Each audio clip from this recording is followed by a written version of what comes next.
நமது மாடித் தோட்டத்திற்கு உங்களை அன்புடன் வரவேற்கின்றோம்.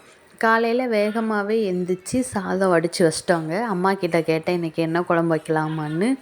அம்மாவும் பிரண்டை ஃபஸ்ட்டு அறுவடை பண்ணோம்ல, அந்த துவையல் நல்லா இருந்துச்சு. இப்போ மழைக்கு நல்லா முளைச்சிருக்கும், வா போய் அதை பறிச்சிட்டு வந்து பிரண்டை துவையல் வைக்கலான்னு சொல்லியிருந்தாங்க. சரின்ட்டு நாங்கள் போய் இந்த பிரண்டை அறுவடை தாங்க பண்ணிகிட்ருக்கோம்.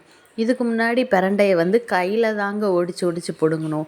அன்றைக்கி ஃபுல்லாக ஒரே அரிப்புங்க. அதனால தான் இன்றைக்கி சிசர் எடுத்துகிட்டு வா, அது கை அரிக்குமாங்க, வெறுங்கையில் பிடுங்கக்கூடாதான். சரின்னு சொல்லிவிட்டு சிசர் எடுத்துகிட்டு வந்து நல்லா அந்த கொழுந்தாக அங்கே பிடுங்கணும்.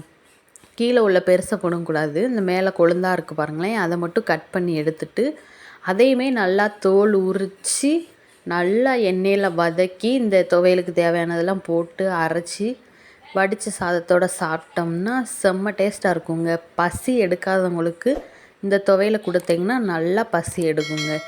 நீங்களும் இந்த பிரண்டையை துவையல் பண்ணி சாப்பிடுங்க. நன்றி.